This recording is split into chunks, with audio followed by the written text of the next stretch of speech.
Well, we don't belong to ourselves, yet somehow we exist as individuals controlling ourselves. And I have a little bit of a explanation for this. So, first of all, it's important to understand the three parts that make up a human being. The first part of which is the body, which is the physical body, the atoms that make up your body, and all the food that was rearranged to become your physical body.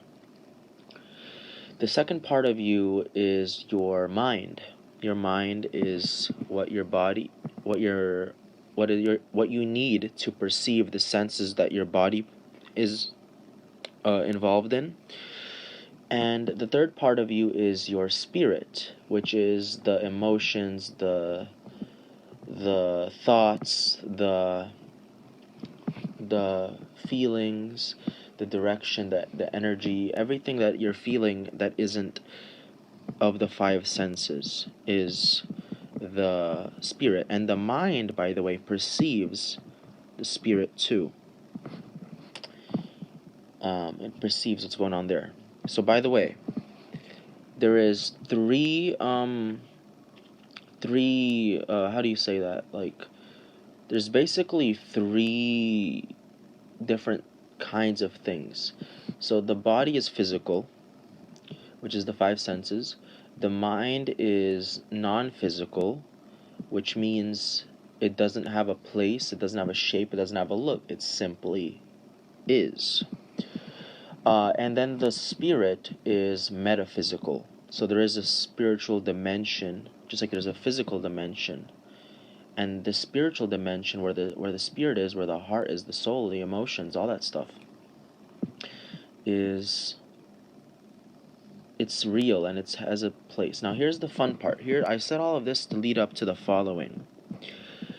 The body is obviously physical, but who made your body? Well, ultimately maybe the universe made it, but two people were involved in making your body, your mother and your father. When you were conceived, that was the birth of your body, really. But there's also the mind, which is okay perceiving the body. Probably the mind was made by the divine. But then there is also the spirit. And the spirit was also made ultimately by the divine. See, the common thread between mind, body, and spirit is that they were all made ultimately by divinity. But it's interesting how the spirit is being molded right now. You can't tell me your emotions are the same as they have been from the beginning, from even one day ago, because you have different emotions, you have different thoughts, you have different states of being. So it's very interesting that the physical, okay, your mom and dad made it, they made your body. Then there is the mind, just plain divinity made that, doesn't have a form. And then there is the spirit, which is also made by the divine, but it's being molded. So the body is changing as it gets older. In the subtle ways, the DNA changes. But see, that's not the spirit. The spirit is a part of you, and your body is a part of you. It's different dimensions, and the mind is a part of you. It's a dimension of its own, except the mind doesn't take up space, so it's not really a dimension. But my message here, again, is just that the soul is being manipulated. Not by the divine, not by your parents, not even by you.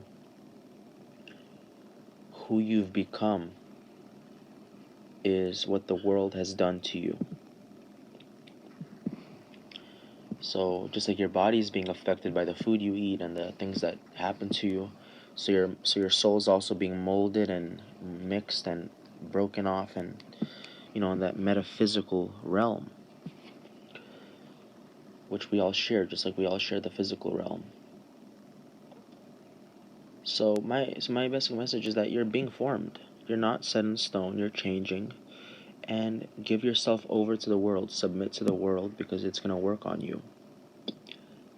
Oftentimes, what we perceive as pain and hatred toward us is actually the best things ever to us. It's the biggest blessings to our development.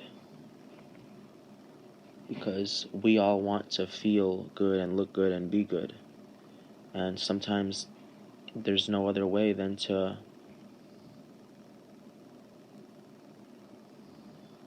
be worked on a little bit harshly, because we need that development sometimes.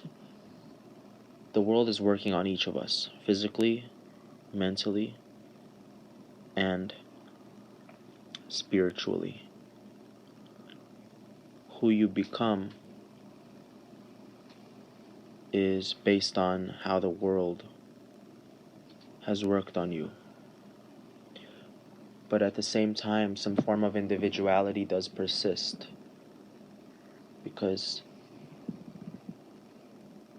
I'm controlling my body, but the emotions I feel I don't control. So I'm in control of my body. I can choose what I do with it.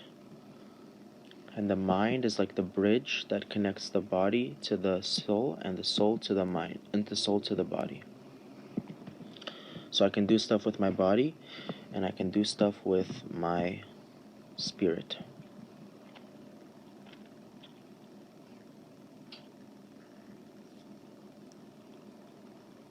Who you become spiritually was really what matters, not your body.